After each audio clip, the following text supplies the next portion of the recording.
You think African American grandmothers were just making do with what they had? Think again.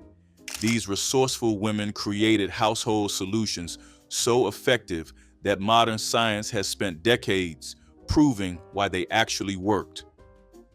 Let's dig into 30 banned African American household hacks scientists now say were genius. Using newspaper to clean windows was a technique perfected in African American households long before commercial glass cleaners existed. Grandmothers would crumple sheets of black and white newsprint, dampen them with vinegar water, and rub glass surfaces until they sparkled without streaks. The secret lay in the newspaper's dense fiber structure and petroleum-based ink, which acted as a mild abrasive and polish simultaneously. Scientists have since confirmed that carbon in printer's ink creates a film that repels dust and water.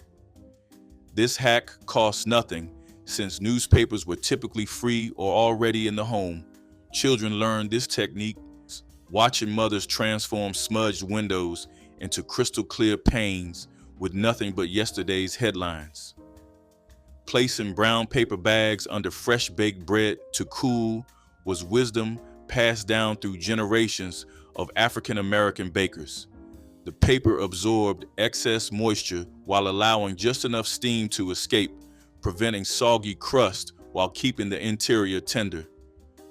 Modern food scientists now understand this creates perfect humidity balance, maintaining bread quality far better than cooling racks.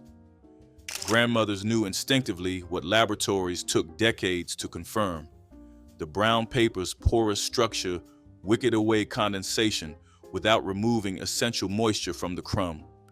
Women saved their grocery bags specifically for this purpose, washing and reusing them until worn thin. Church-baked sales featured loaves, cooled this way, their crusts perfectly crisp. Rubbing butter on minor burns was dismissed by modern medicine before researchers discovered the science behind this African American remedy. Grandmothers would immediately apply cold butter to small kitchen burns, providing instant cooling relief and creating a protective barrier against infection. While doctors initially criticized this practice, studies have since shown that fat content creates an occlusive layer that locks in moisture and protects damaged skin from bacteria. The cold temperature also provided immediate pain relief by numbing nerve endings at the burn site. This hack was passed from mother to daughter in kitchens where cast iron skillets and wood stoves made burns a common occurrence. Women kept dedicated butter dishes near stoves specifically for this purpose. Using bacon grease to season cast iron skillets was the cornerstone of African American kitchen maintenance for generations. Grandmothers carefully saved rendered bacon fat in ceramic crocks kept near the stove, using it to coat skillets after each washing and before storage. Scientists now confirm that animal fats create superior polymerized seasoning layers compared to vegetable oils, bonding more effectively with iron at high temperatures. The practice produced naturally non-stick surfaces that improve with age and continued use. This technique was taught to daughters standing at their mother's elbows, watching simple pork fat transform rough metal into cooking treasures. The seasoned skillets became family heirlooms passed down through generations with pride. Placing a wooden spoon across boiling pots to prevent overflow was a technique every African American grandmother seemed to know instinctively. When pasta water or milk threatened to bubble over, laying a wooden spoon across the pot's rim would mysteriously calm the foam. Food scientists have since explained that wood's dry surface destabilizes bubbles on contact, while the spoon's temperature causes rapid bubble collapse. This hack saved countless stovetops from sticky messes and allowed multitasking cooks to attend other duties without constant watching. Grandmothers would position their spoons and turn to other tasks, confident their pots would behave. Children watched this seeming magic and learned that traditional knowledge often outpaced scientific understanding. Storing bread with celery stalks to maintain freshness was an African American pantry trick that produced remarkable results in households across the country. Grandmothers would place a stalk or two inside bread boxes and storage bags, somehow extending the loaf's softness by several days beyond what seemed possible. Modern food scientists now understand that celery releases moisture at a rate that perfectly balances bread's tendency to dry out without promoting mold growth. The celery sacrificed itself, becoming dry while the bread stayed fresh. This technique was valuable in households where bread was baked weekly and needed to last between baking days. Women traded this knowledge at church gatherings, perfecting the ratio through shared experience. Using coffee grounds to deodorize refrigerators was standard practice in African American households decades before commercial deodorizers existed. Grandmothers would place bowls of spent grounds on refrigerator shelves where they absorbed odors from onions, fish, and leftovers with remarkable effectiveness. Scientists have since confirmed that coffee's porous structure and nitrogen content make it exceptionally effective at trapping volatile odor compounds. The grounds work better than baking soda for many strong smells. This hack recycled kitchen waste into a cleaning solution, exemplifying the waste nothing philosophy of resourceful households.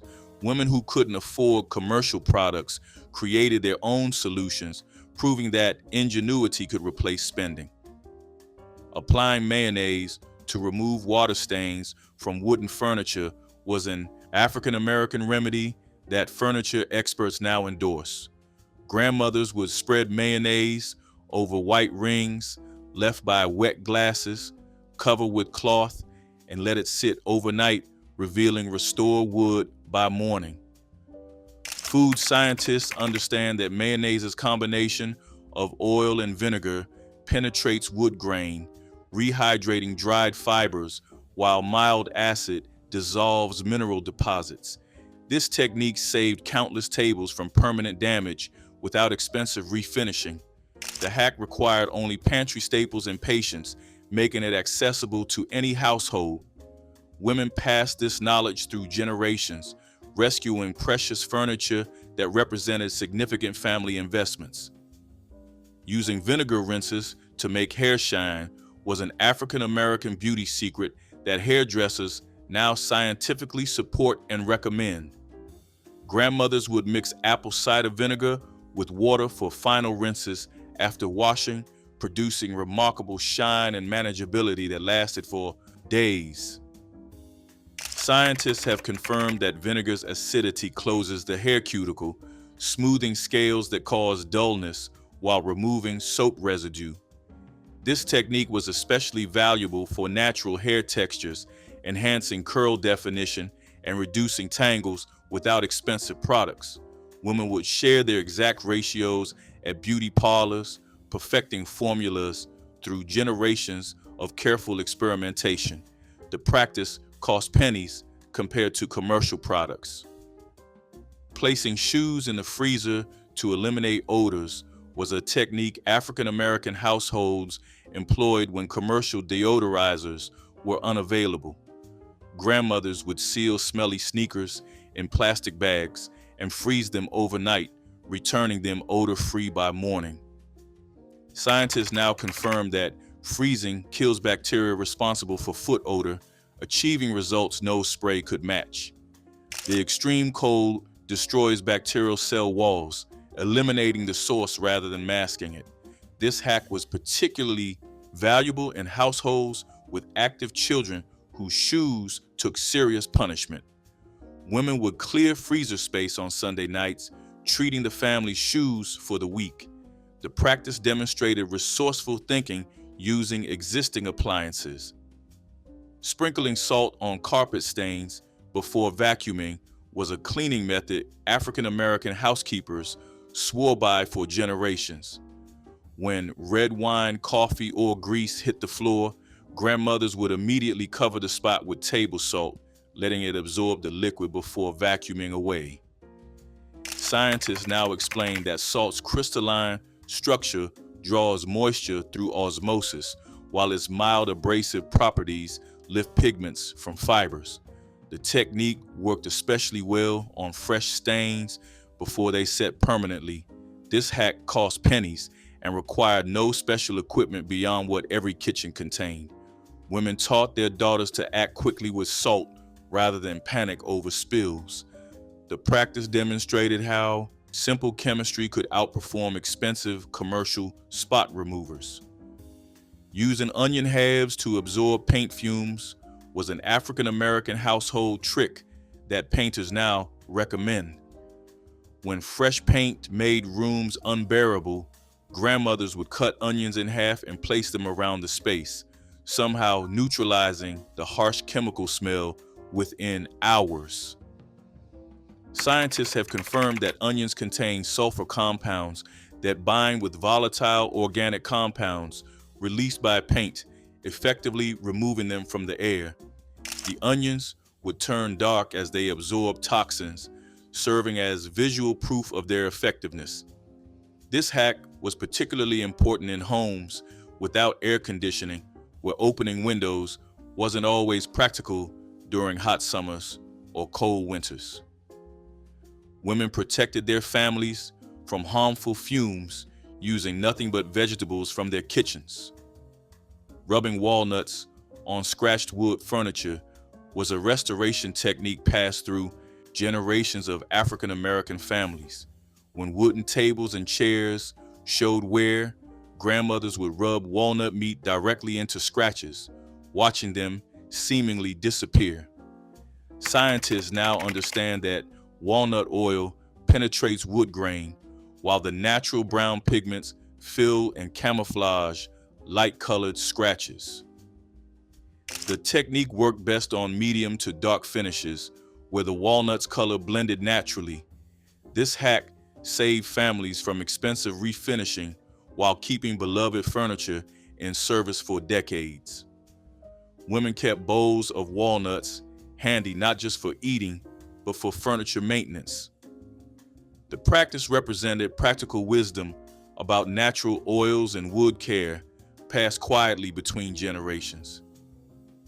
Placing rice in salt shakers to prevent clumping was universal knowledge in African American kitchens where humidity constantly threatened dry goods. Grandmothers would drop a few grains of uncooked rice into every salt container, keeping the crystals flowing freely through the wettest summers. Scientists confirmed that rice absorbs ambient moisture faster than salt, protecting surrounding crystals from humidity that would cause them to stick together. The rice grains were large enough to stay behind while salt poured through shaker holes. This hack cost virtually nothing and lasted indefinitely since rice rarely needed replacement. Women shared this wisdom at church potlucks and family gatherings where proper seasoning mattered. The technique exemplified how simple observations solved everyday problems elegantly. Using banana peels to polish leather shoes was an African American shoe shine technique that leather experts now validate. When commercial polish was unavailable or unaffordable, grandmothers would rub the inside of banana peels on leather, then buff with soft cloth to reveal remarkable shine. Scientists have discovered that banana peels contain potassium and natural oils that condition leather while waxy. Residue creates protective shine. The technique worked on everything from church shoes to work boots, keeping families looking respectable on limited budgets. This hack recycled kitchen scraps into grooming supplies, wasting nothing while achieving professional results. Children learned to save banana peels for Sunday morning shoe preparation, understanding that presentation mattered regardless of circumstances. Hanging wet towels to cool rooms before air conditioning was an African American survival technique during brutal southern summers. Grandmothers would soak towels in cold water and hang them near windows or doorways, dropping room temperatures by several noticeable degrees. Scientists explain this as evaporative cooling, where water absorbing heat as it transitions to vapor removes thermal energy from surrounding air. Removing air from open windows accelerated evaporation and increased cooling effect. This hack required no electricity and cost nothing beyond water, making it accessible to families without modern conveniences. Women would rotate towels throughout the day, keeping homes bearable during dangerous heat waves. The practice demonstrated sophisticated understanding of thermodynamics. Applying toothpaste to remove crayon marks from walls was a cleaning discovery African American mothers celebrated and shared widely. When children decorated walls with waxy colors, grandmothers would dab white toothpaste on marks and rub gently with cloth until they vanished. Scientists now understand that toothpaste contains mild abrasives designed to remove stains from enamel, which works similarly on painted surfaces without damaging the finish. The paste's slight grittiness lifted waxy crayon while leaving paint intact beneath. This hack saved countless walls from repainting and reduced stress when children's creativity exceeded boundaries.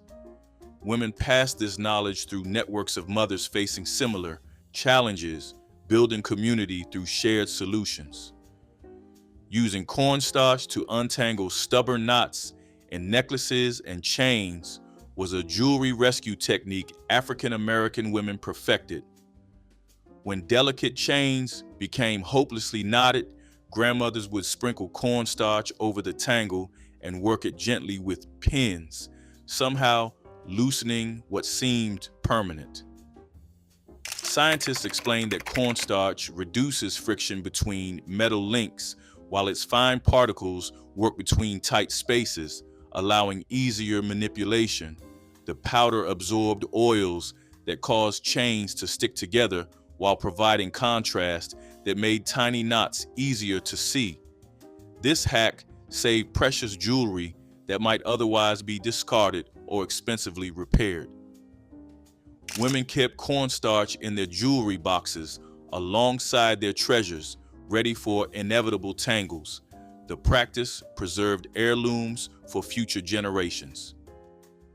Placing chalk in closets to absorb moisture and prevent mildew was an African American solution for protecting clothes in humid climates.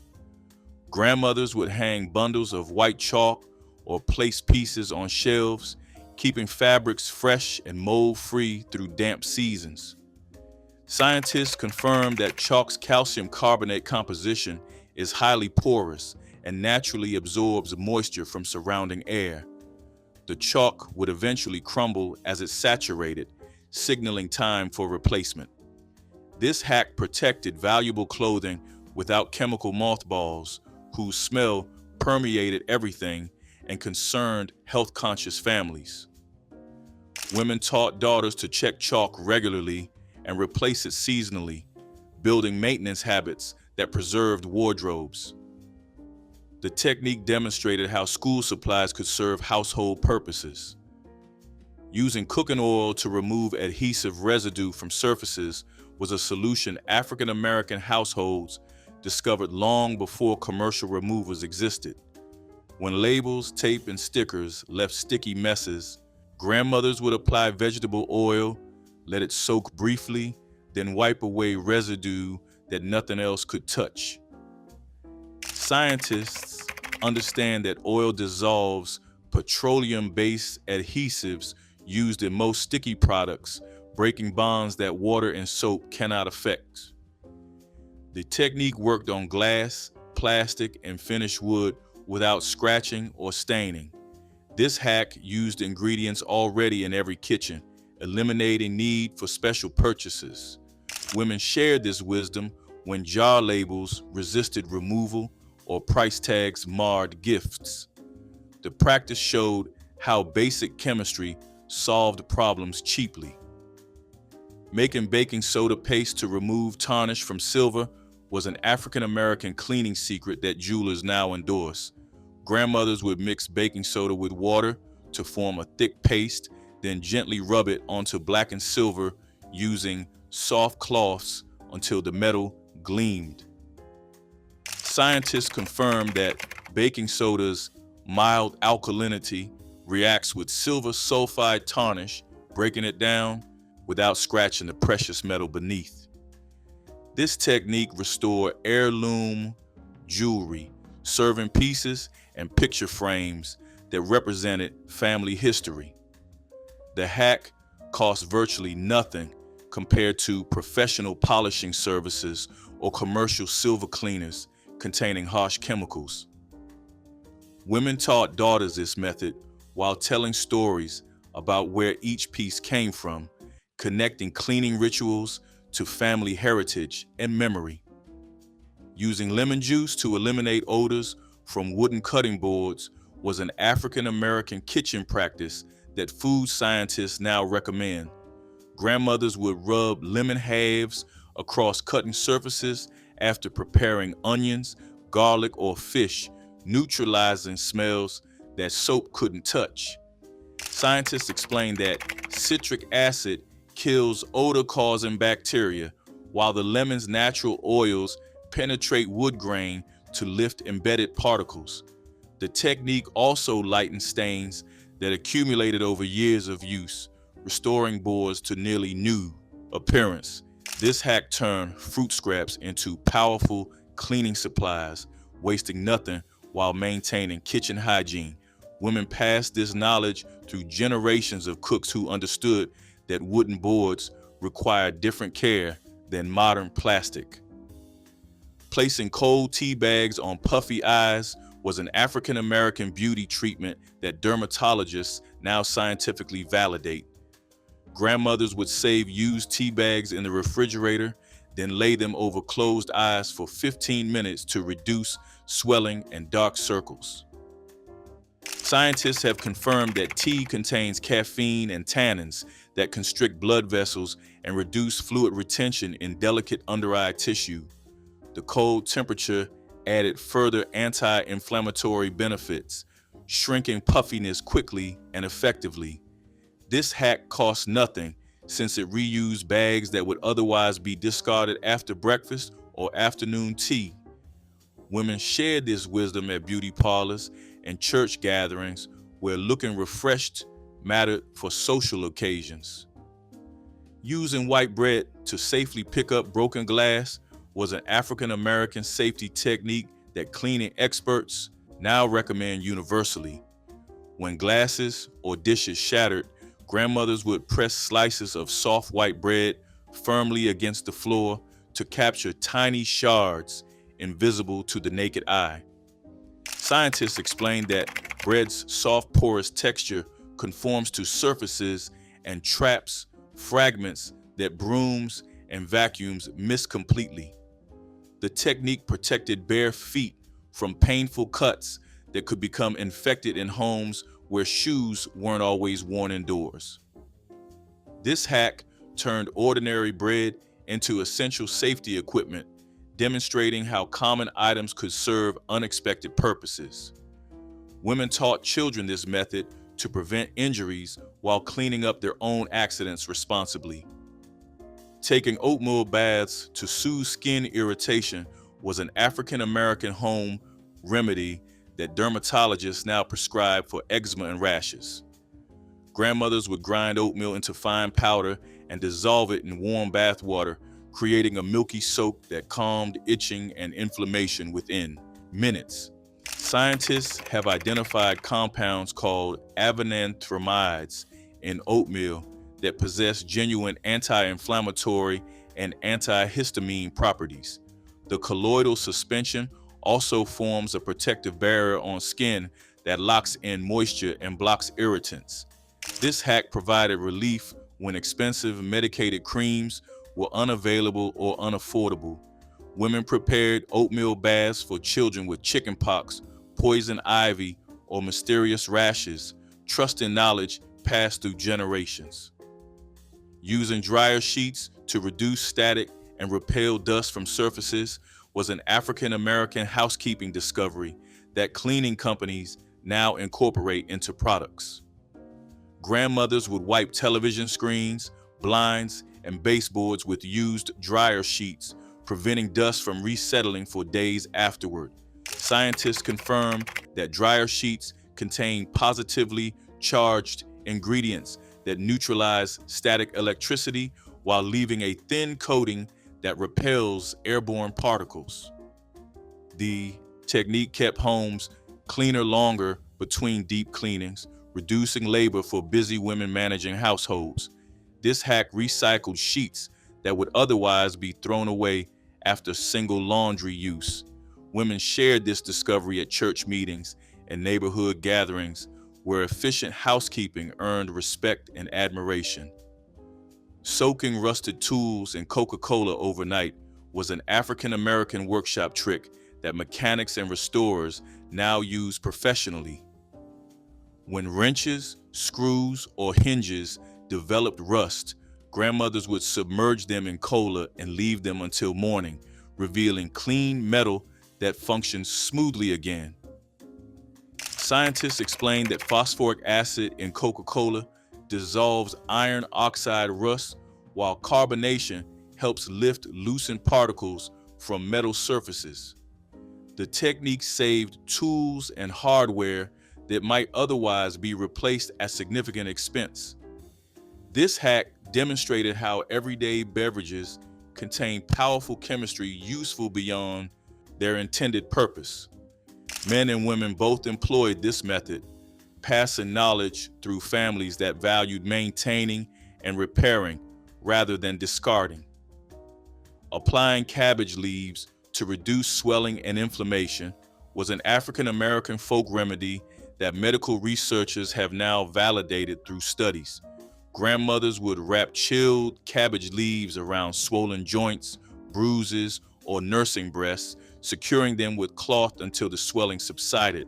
Scientists have discovered that cabbage contains glucosinolates and flavonoids with genuine anti-inflammatory properties that absorb through skin.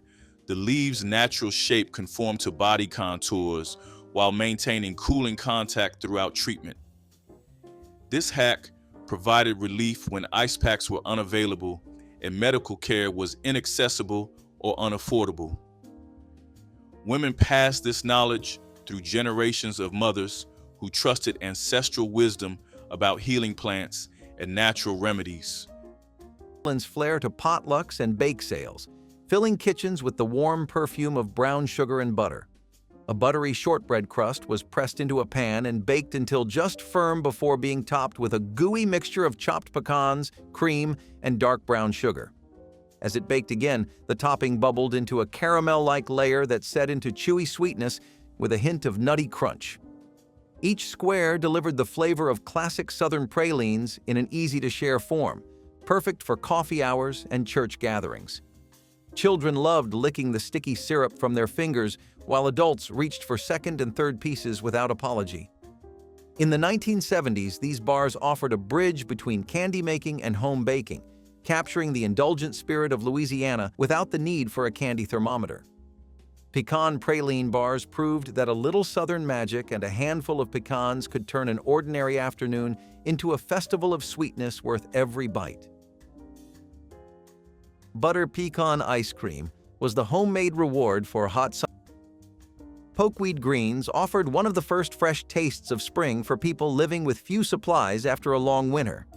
Young pokeweed shoots emerged early and plentifully, but they carried natural toxins that required careful boiling in several changes of water. Enslaved cooks, drawing on African knowledge of wild plants, mastered this technique to create a tender, spinach-like dish that supplied vital vitamins when gardens were only beginning to grow. Seasoned with a bit of salt pork or a sprinkle of wild herbs, poke greens became a welcome sign of the changing season. Long after emancipation, poke salad festivals in Appalachia and the Deep South celebrated this once humble plant, turning a survival ingredient into a community tradition. The careful preparation taught by generations of African American cooks is still followed today, preserving both safety and flavor. Pokeweed greens remind us that deep botanical knowledge and patient cooking transformed a potentially dangerous weed into nourishing food that helped sustain families through the hardest times. Stewed oxtails with rice gravy brought deep flavor and slow-cooked richness to Sunday tables across many African American communities. Oxtails, once inexpensive and overlooked, were browned in heavy pots and then simmered for hours with onions, garlic, and spices until the meat turned buttery soft. The braising liquid thickened into a silky gravy that clung to each grain of rice, creating a dish that was equal parts comfort and celebration. Families saved this meal for weekends when everyone could gather because patience was essential and conversation flowed while the pot worked its magic. Children sneaked tastes from wooden spoons, drawn by the savory aroma that filled the house from morning until evening. The humble tale, once discarded by butchers, became a centerpiece of pride and ingenuity. Today, rising prices and faster cooking habits mean fewer people take the time to coax such tenderness from a simple cut of beef, but those who remember the meal speak of it as a perfect union of thrift, skill, and the slow rhythm of family life. Butter beans and rice were another cheap but comforting meal that carried families through lean times. Butter beans, with their creamy texture, were slow-cooked until tender, often flavored with a smoked ham hock or bone if one was available. The smoky taste infused the beans and created a rich broth that poured beautifully over rice. My grandmother used long-grain rice that stretched a pot of beans into enough servings for the whole household. The dish was hearty, filling, and nourishing, feeding both body and spirit.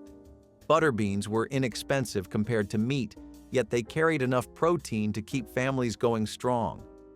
Children learned to appreciate the soft beans and flavorful broth as part of everyday meals, and adults recognized their value in stretching budgets. It was not a dish of extravagance but of practicality, a dinner that turned cheap staples into something people looked forward to.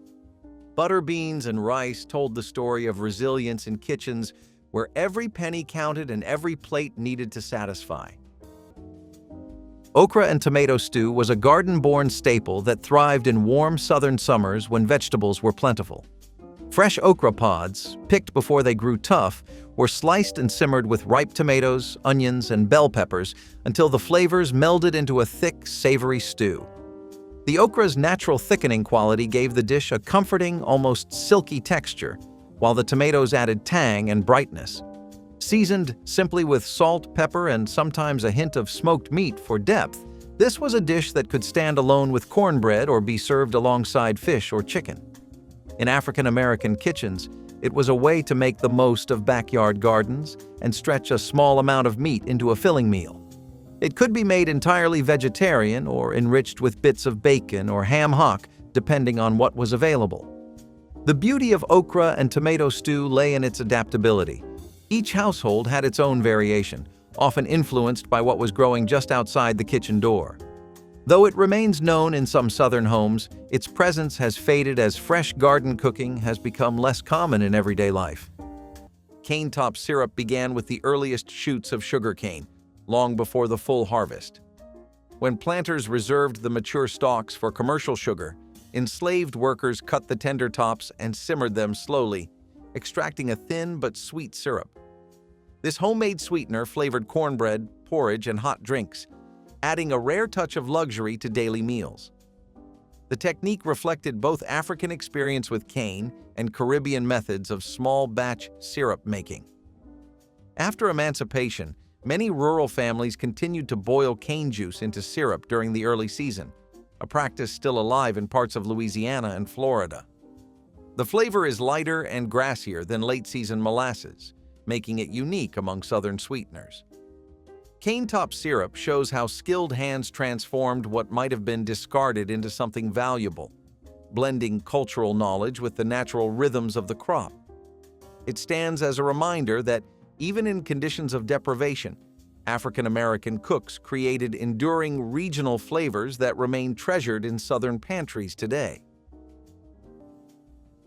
Fried green tomato. Ho boys turned unripe tomatoes into a sandwich that tasted like pure coastal sunshine wrapped in crunchy cornmeal. Thick slices of firm green tomatoes were dredged in seasoned cornmeal and fried until their edges crisped and their centers softened just enough to release a bright tang. Piled high on soft French bread with a smear of remoulade and a handful of shredded lettuce, they became a favorite along Gulf Coast streets where shrimp boats docked and music floated from open windows. Vendors often sold them at fish fries and fairs when seafood prices climbed too high, proving that a garden vegetable could carry the day as well as any oyster or crab. Families remembered the scent of hot oil and the pop of cornmeal batter while waiting in line for a sandwich that blended thrift and celebration. Today, fast food counters try to imitate the flavor, but they cannot capture the quiet magic of fresh garden tomatoes picked before ripening, fried in backyard kitchens, and shared among neighbors who knew the value of every bite. Fried green tomatoes with grits was a cheap Southern classic that carried both tradition and thrift in every bite. Unripe tomatoes, plucked before they spoiled, were sliced, dredged in cornmeal, and fried until golden in a skillet of hot oil or bacon fat. My grandmother paired them with bowls of creamy grits, the cornmeal base that stretched across countless households for pennies. The tomatoes were tangy and crisp, the grits soft and warm, creating a contrast that satisfied both hunger and taste. It was food that came straight from the garden and pantry, without needing costly additions. Families ate it often in the summer when tomatoes grew in abundance, but it found its way to the table year-round. The combination of fried green tomatoes with grits represented resilience, resourcefulness, and the comfort of tradition. In the 1960s, this meal stood as proof that good food did not depend on wealth, but on knowing how to use what you had wisely. Chitlins with vinegar peppers were more than a dish. They were an event. Preparing pig intestines required hours of cleaning and cooking, often becoming a group effort among family members. Once ready, the chitlins were simmered slowly with onions, garlic, and spices until tender, their earthy flavor deepened by the cooking process. To serve, they were topped with tangy vinegar-soaked peppers, cutting through the richness and adding a bright kick. This dish was especially popular in winter months, often tied to holiday celebrations or community gatherings where large pots fed many people. The smell of chitlins cooking was unmistakable, and while some loved it and others turned away, no one could deny its cultural significance. It was a connection to a history of making use of every part of the animal, and to the resilience of cooks who worked with what they had. Today, chitlins with vinegar peppers are rare outside of certain communities, but the tradition lives on in the memories and taste buds of those who grew up with them. Wild rice pudding combined indigenous grains with African-inspired preparation to create a dish both nourishing and subtly sweet. Wild rice grew naturally in shallow lakes and slow rivers, and enslaved families near these wetlands harvested the dark grains with paddles and baskets, drying them in the sun for year-round use. Cooked slowly in water until tender, the rice was stirred with a bit of sorghum syrup or honey if available, making a warm pudding that supplied protein and lasting energy. Its nutty flavor and satisfying texture turned a simple bowl into a special treat, especially when fresh fruit or spices could be added. This recipe carried forward after emancipation as African-American cooks continued to value wild rice for festive meals and family gatherings. Modern chefs still celebrate its earthy richness, but the story behind wild rice pudding honors the blend of native and African foodways that sustained people through scarcity and created a dessert that is at once humble and deeply rooted in the shared history of America's wetlands and kitchens. Molasses spice cookies carried the deep flavors of Gullah and Lowcountry tradition into modern kitchens, each chewy bite echoing centuries of coastal heritage. Dark molasses blended with brown sugar to create a dough rich with warmth, while cinnamon, ginger, and cloves filled the air as the cookies baked. Rolled in coarse sugar before hitting the oven, they emerged crackled and fragrant, their centers soft and slightly sticky. The taste balanced sweet and spicy with a lingering note of caramel that made them irresistible alongside a glass of cold milk or a cup of tea. In the 1970s, these cookies connected generations, offering a tangible link to the flavors of ancestors who baked with what the land and sea provided. Families shared them during holiday gatherings or quiet evenings alike, savoring the way tradition lived on in every spice-filled bite. Molasses spice cookies proved that a simple treat can carry profound meaning, turning an ordinary snack into a celebration of history, memory, and enduring sweetness. Rice and molasses supper was one of the simplest meals, but also one of the most remembered. A pot of rice was inexpensive, filling, and always on hand, but paired with a drizzle of molasses, it turned into something sweet and sustaining. Sugar was too costly for everyday use, but molasses was affordable and sold in larger tins that seemed to last forever. Families poured it over steaming bowls of rice, letting the dark syrup seep into the grains until they gleamed. The taste was rich, almost smoky, with just enough sweetness to make children smile. It was often eaten at the end of the day when no meat could be spared, and it carried people through the night with enough strength to face the next morning. My grandmother told me rice and molasses was a treat disguised as necessity, proof that resourcefulness could soften the edge of scarcity. In the 1960s, when Black families were stretching every dollar, rice and molasses kept hunger at bay while still offering a touch of comfort. Simple, cheap, and unforgettable, it was a meal born of need but remembered with love. Hand-pulled taffy candy brought winter nights alive with laughter and sticky hands. Families boiled sorghum or cane syrup with sugar until it reached the perfect glossy stage, then poured the hot mixture onto buttered slabs to cool slightly. Children and adults alike greased their palms and began the rhythmic pulling, stretching the warm candy until it turned light and airy. The kitchen filled with the sweet smell of caramel as ropes of taffy were twisted and cut into bite-sized pieces. It was as much about the gathering as the candy, a shared activity that warmed cold evenings and strengthened family ties. Neighbors might stop by to help, turning the process into a spontaneous party where stories and jokes flowed as freely as the sugary strands.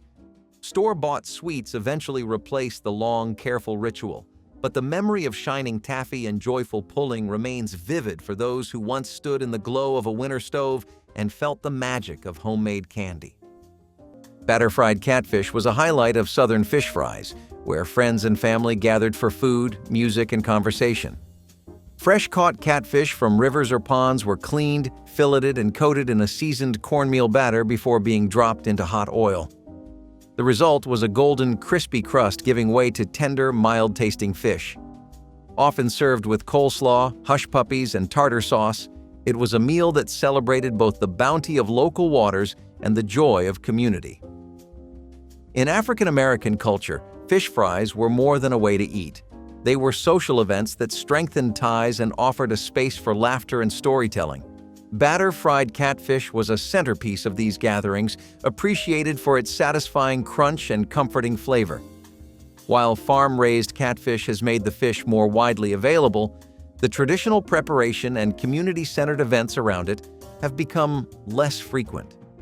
For those who experienced them, the memory of hot, crispy catfish eaten outdoors among friends remains a cherished part of culinary history. Red drink. Juneteenth punch flowed like a symbol of freedom and memory at community celebrations marking emancipation. Made from hibiscus petals or bright strawberries steeped into a deep crimson infusion, the drink stood for resilience and the blood of those who fought for liberation. Families would gather in churchyards and town squares, pouring the sweet, tangy liquid into simple cups while music and laughter filled the warm June air. Children chased each other between picnic tables as elders told the story of the first Juneteenth, reminding everyone of the hard-won joy behind the holiday. The punch often carried a gentle spice from cloves or ginger, offering a flavor both refreshing and layered, much like the history it honored. Preparing the drink was as important as drinking it, with women and men alike contributing fruit, sugar, and labor to the cause. Though some communities still keep the tradition alive, many younger generations have never tasted the vibrant red drink that once defined a day of remembrance and celebration. Liver and onions with pan gravy paired the deep, earthy flavor of seared beef liver with the gentle sweetness of caramelized onions for a meal that was hearty and nourishing. It was once a staple in many African American homes, especially in rural communities, valued for its affordability and high iron content. After the liver was browned, the pan drippings were turned into a rich brown gravy, thickened with flour and seasoned with salt and pepper. Served with mashed potatoes or rice, it offered comfort and satisfaction. While the strong flavor of liver wasn't for everyone, those who grew up with it often carried the taste into adulthood. In the days before easy access to costly cuts of meat, liver provided an accessible protein source that fit a waste-not approach to cooking, ensuring no part of the animal went unused, and every meal was as filling as it was purposeful. Which household hack from your grandmother's kitchen still amazes you? Drop it in the comments, hit like, and subscribe for more forgotten wisdom that science finally caught up with.